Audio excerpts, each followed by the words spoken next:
Well, hello there. I hope you're doing well. Just enjoying a nice decaf espresso. You know, I don't like espresso in the evening too much. It keeps me up because I'm an old man.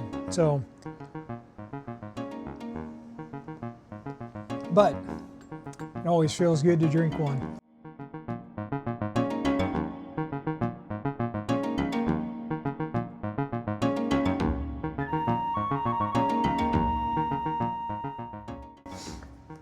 Today we're going to do a reading from Many Lives of Death. I know it's not quite as popular as some of the other stuff. If you have some feedback on what you would prefer, or if you have some other suggestions, I'd be happy to take them into advisement. So we got Dennis here. He's excited. We're going to read the story that kind of gave this collection of short stories its name. Well, it's not directly named the same. It is kind of the same idea. So this is Gary, Mild-Mannered Death. Gary was in the middle of his warehouse discussing supply constraints with one of his ship supervisors. The warehouse was clean and orderly. This was a lean shop after all. His wife was a few feet away talking with Gary's CFO. He heard an alarm sound. Someone shouted, "Loose forklift!" He turned to the sound of the yell and saw a forklift barreling down on his wife. He turned and dove, pushing her out of the way. He jumped to his feet only to get impaled by the lift. His wife wailed, people shouted. He drifted into darkness. He felt content that he lived a life well lived. Man, I'm glad you're here to celebrate the good work that we've done. We've really helped pull our community out of poverty. The jobs we've brought are good paying jobs with good health insurance. We're actually making a difference, Gary said. He leaned back and soaked in the view. He was at the Black Rock Resort in Maui. The man looked back at him and nodded. He took a sip from the pina colada in front of him. He nodded at the flavor. You did excellent work, Gary. You gotta let that go, though. What do you mean, let that go? Gary asked. You aren't that man anymore. The man is gone. No, that man isn't gone. I'm ready to get back to work. We have more work to do, lots to do. Plenty to do. I'm not ready to put the work down. Gary, do you remember how you got here? Of course. We took a plane, then a car. Simple. The man shook his head. No. How you got here this time. That's how you got there before. This time, where do you last remember you were? Gary paused. He glanced about. I was discussing something with Alberto. Yeah, you just suddenly ended up here. Like in a dream, right? Gary nodded. He fiddled with his straw. The man continued. Like a dream. Do you know who I am? I imagined you at first as Cy, my brother, but you're not Cy. I don't know you. Then let me introduce myself. I'm called many things, but I'll just cut to the chase. I'm the Grim Reaper. I am death, or at least an aspect of death. It's a pleasure to meet you. Death reached out his hand, and Gary absently shook it. Please call me Tim. It was my name when I was alive, Death said. I'm dead? Yes, no. I'm afraid so. How can this be? Someone let loose a forklift. You sacrificed yourself to save your wife. A very noble thing to do. Did she live? It seemed like it, Death said. But you don't know? Death leaned back in his chair. He took a sip of his drink. He waved his hand. This, he sighed and started again. Look, time is different here. For all I know, you died before me. I could spend the next 100 years with you here, but still greet the soul that died at the same time as you as if no time had passed. Why would we spend 100 years together? Because if you don't leave all your earthly concerns behind, you'd become a ghost, and I can't allow that. Why not? Because then you'd never go to the great beyond. Death gestured towards the sea. The sun was setting. Gary could just make out a doorway through the glare. So, Tim, I'm not sure what I need to put down. I lived a great full life. I even died a hero. I feel good about my life. He smiled at Tim. Tim nodded. Yes, I can see that. You just want more of life. Then again, who doesn't? What's out there in the great beyond? Gary asked. I don't know. They don't tell us, Tim replied. Why haven't you moved through the great beyond? I am waiting for a replacement. I've had about all of this I can. I'm ready to move on. This place, though, this needs a caretaker. Someone like you. Me? Yeah, someone with no weights to let go. That's a great listener but craves more. This is a chance for you to do that. Tim pulled off a bracelet and placed it on the table. What's this? Gary asked. This is what makes me death. There are more than one death, and with the way time works, our time will overlap, I'm sure. He gave Gary a warm smile. Gary picked up the bracelet. I just put it on and I'm death? Yep, just that simple. It'll do the hard part for you. Gary placed it on his wrist. Good luck, Tim. Gary was suddenly at a small campfire. A man was speaking. He was a small, rugged man. His ribs were showing. He held a clay-thrown cup in one hand. Zerwa, she humiliated me. She always went from fur to furs. It was too much. I had to kill Irgza. He was enjoying her too much, as if Zerwa was his woman. Gary nodded as the man's life flooded into his mind. It had been a short, brutal life. Pilksa was his name. Irgza certainly overstepped. You know that Zerwa was doing only what was within her rights. Zerwa could have shared furs with anyone. Irgza coerced her, he spat in the fire. There was no way Zerwa could have been coerced. She would have gone to the women's circle. Irgza would have been dealt with. Pilksa looked at Gary. If she had gone to the women's circle, I'd be talking with Irgza instead of you. Do you remember how you got here? Pilksa's eyes widened. No, I cannot have lost to Irgza. No, he sobbed into his man. Gary consoled the man. Eventually, Pilksa looked back at Gary. You are right, white man. Thank you for helping me understand. I didn't lose to Irgza. I betrayed Zerwa's trust, and that sealed my fate. I died at her hand, and it was just that I died. Gary noticed the cave to his left. Why don't you rest now? No one will bother you. The man stood and shuffled towards the cave entrance. As he got closer, it became less and less coherent. He disappeared as he stepped through. Gary was in a dimly lit bar.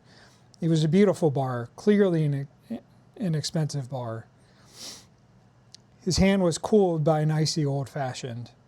He looked at the man across from him. I can't believe she did it.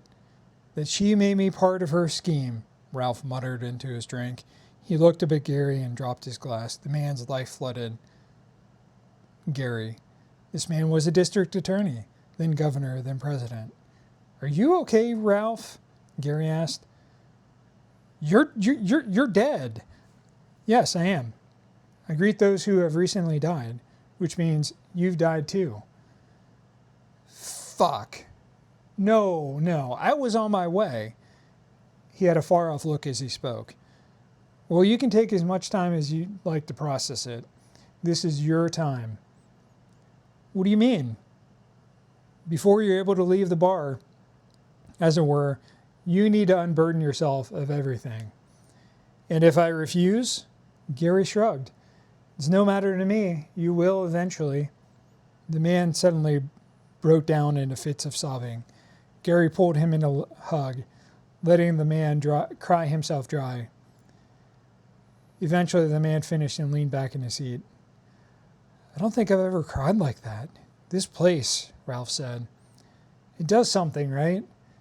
It's to help you move on. I'm sorry, Gary. I should have done more to help you when you died. Everyone thought it was suspect. I didn't do anything, though. I guess I should have known. I can't believe my VP would do this to me, though. Ralph shook his head. Gary listened to the man's burdens. It took years. Gary found himself sitting at a play school play table. He was drinking imaginary tea. There was a sobbing girl at the table with him. "Hey there, do you want some tea? Your dolly's already got her tea," Gary said gently. The girl sniffled and looked up at him. She shifted defensively. Gary smiled and sipped at his tea. Every hour he would refill everyone's cup. He let the girl be. Her name was Ashley, but she preferred Ash. Her life had been one slowly trickled to Gary, as if whatever system doled out life stories was making sure not to overwhelm Gary. "Thank you for taking care of Princess Gloria for me," the girl's voice cut into Gary's musing. "Oh, of course, I couldn't imagine doing anything else. She's been telling me how thirsty she's been and how good your tea is. She just can't get enough." The girl smiled and lapsed back into silence. After another hour, Gary turned to the girl. "Do you know what goes well with teas?" She shook her head in response. "Scones!" He turned to a playset kitchen, which only appeared whenever he turned towards it. He busied himself pretending to make scones. He set a timer on the oven and sat back enjoying more tea. The timer dinged. Gary got up and put on some oven mitts and pulled out a steaming tray of blueberry scones. "Those look so good!" "Ooh!" Ash squealed. Gary smiled in return and put a scone on her plate. He pushed a pat of butter towards her and a little thing of strawberry jam, her favorite. The table changed to a picnic table under some trees. There was a babbling creek behind them. Gary poured them both some peppermint tea. He made sure Ash saw the sugar cubes. He sat back and enjoyed his butter scones and the breeze on his face. Gary heard sobs from Ash. He glanced over to see a terrified look on her face. Please, please, please, please, please don't tell Mom and Dad I ate this scone. I didn't earn it. She started to hyperventilate. It's okay. You don't need to earn food anymore. You can eat as much as you want. She gave him a suspicious look. I know I need to earn your trust. I'll prove it to you over time. If you want, you can call me Gary. Okay, Gary. Looks like Princess Gloria is really enjoying her scone. Ash looked over to find Gloria covered in scone crumbs and butter smeared on her cheeks. She giggled, then rushed over with a napkin to clean her face. Mom's going to kill me if she sees this. Here, let me. Gary gently took the doll from Ash. He wiped the doll's face and the crumbs and butter vanished. There, all better. Ash grabbed the doll, hugging her tight. It took Gary a year to truly earn Ash's trust, to help her feel safe, only to lose it when he told her the truth of her death. It took a decade for her to finally move to the other side. She was a happy child by that point. Gary had been nearly shattered by what her parents had done to her. I still can't believe she got away with it, Frank said. I think it's because she slept with that, then quickly married that DA. I can't believe she became president after he died. That right? Oh yeah, Ralph Winston. What a corrupt man. Gary, you were a good man. I regret taking that contract. Wait, what contract? The one your wife ordered to take you out. She wanted your business, but you almost killed her. Yeah, but she knew you were going to save her. She wasn't dumb. Asked me to make it look like an accident and innocent in the whole thing. Gary clenched his fist. He sighed and let it go. Well, I guess that makes this part of my job easy. Frank, you're dead. You're not dreaming. Frank picked up a martini. I kind of figured, since I was talking to a man I killed and all.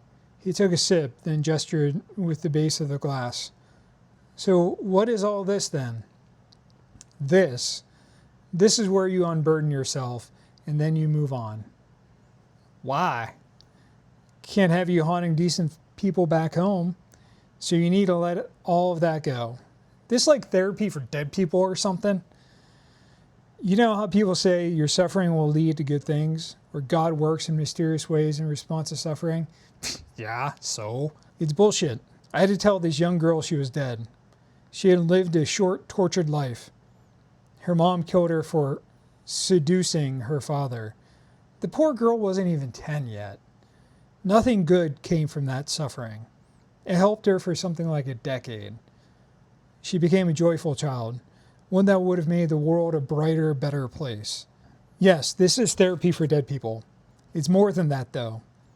It's a place where you can become the best version of yourself. What weren't you allowed to be when you were a kid, Frank? Fuck you. I ain't telling you that. Gary shrugged and leaned back in his seat. He transferred the seedy, run-down bar into a school's theater. A young Frank was practicing lines before an audition. His name was called by the director. Frank was nervous. He took a breath and confidently started into reciting the lines. He was mid-soliloquy when the theater doors banged open. A large man burst into the theater. "Frank, get the fuck down from there. No son of mine is going to be a theater." "Sir, you can't barge in here like that. Your son was doing great." The man dragged Frank from the stage without another word. They were suddenly in the bar. Frank was seething. "That wasn't fair. I guess I'm a little angry about that, about you killing me, which is fair." Frank lunged at Gary, throwing a punch at his head. Gary stepped back and let Frank beat on a Gary-shaped punching bag. Eventually, Frank wore himself out. He fell to his knees on the bag's chest. He looked up at Gary and said, "Fuck you, Gary. You know what? You were fucking clueless. That life of yours was running around on you." Gary nodded sadly. "I know. You know how you can clearly see your life? I can clearly see all the mistakes, my mistakes too. I can see everything. I knew but refused to acknowledge it." Gary helped Frank up as he continued. "I've set those burdens down, though. You've laid new ones on my shoulders. I guess we get to work through those together." "Great. You were very good, you know. You would have made a dashing Macbeth." "I know. I did some acting after my old man died. I still had the chops for it." Frank looked Gary up and down. "So how does all this work? How long we stuck together?" "As long as it takes." Neither were surprised that it took years. "I really did lead quite the life, you know. From nothing to president. Real rags to riches story. I really need to call my agent to get a movie made. The first act ending with the loss of Gary will be so moving, don't you think?" Gary looked at Sarah. "I'm dead at the first act, huh?" Sarah started, spilling her coffee all over her white suit. "Gare Bear? What are you doing here? How are you? You're dead." "So are you, my dear. Do you remember where you were last?" "I was heading to bed. It had been a long day. I just submitted a draft of my book. I sat down for my evening coffee. Now you're in the Oval Office again. You finished up as a president, remember? 5 years ago. Something was wrong with my coffee. It tasted of almonds. You know, I hated that fake flavoring. Give me black coffee." "Black is your heart?" "Gary, how could you say that?" "I've graded both Ralph and Frank, your accomplices. I see you also helped pave the way to your presidency. Husband and wife, president and vice president. Amazing, I gotta hand it to you. I'm so proud of myself. I worked hard to get where I did. So you and I have to work through your burdens before you can move on to the other side. That's going to take a while. You have to come to terms with who you are." Sarah waved a hand. "It'll be no time at all." Gary spent the next 200 years with Sarah. Gary looked over at Tim. "I really hate this pub. My friends like to come here, though. I don't know why. Maybe it's the cheap drinks. Good people here, though." "Hi, Tim. Pleasure meeting you. I'm Gary." "Surely there are better bars to visit than this hole in the wall." "Well, for you, Tim, you see, you hated and loved this place so much that you picked to come here first after you died." I'm dead?" "Yes, I'm afraid so. You see, I greet the dead. It's my job."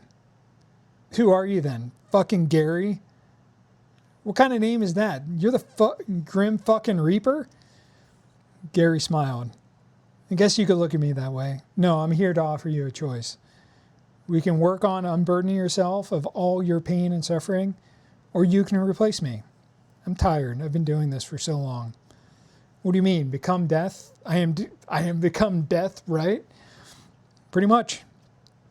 Greet the recently deceased, help them through their pain and suffering. How does that work? Time works different here. Works in circles. Tim waved to Gary as Death walked out the pub door. He scratched his chin. He helped him himself a bit ago, didn't he? Hope you enjoyed that. It's the very first story in Many Lives of Death. If you have any other suggestions for things that I could read or could do as alternatives to just doing the book comparison or books in conversation, those take quite a lot of reading, and it's kind of hard to do those weekly. So that's part of the reason why I do the reading. I am going to do books, kind of a book and review as well. But if you have any other suggestions or requests, please let me know. Otherwise, thank you so much for watching, and I hope you have a fantastic day.